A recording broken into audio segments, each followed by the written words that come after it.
এই দেখেন হাট থেকে একটা আমরা গাছ কিনে এনেছি, আমরা গাছটা লাগাবো।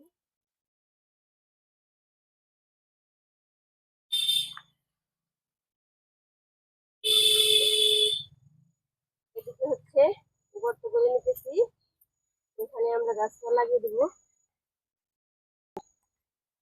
এই দেখেন ছালাটাকে এখন কেটে দিতেছি, এটা কেটে মাটিটা বের করে তারপরে বুনতে হবে।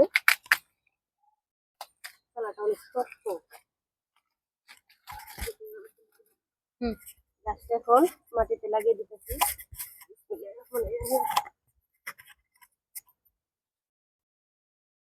তারপর থেকে মাটিগুলো দিয়ে দিতেছি।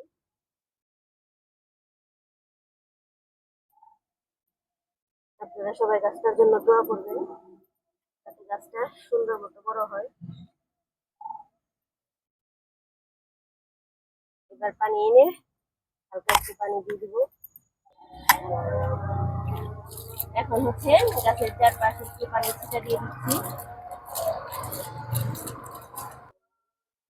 গাছটা লাগানো হয়ে গেছে।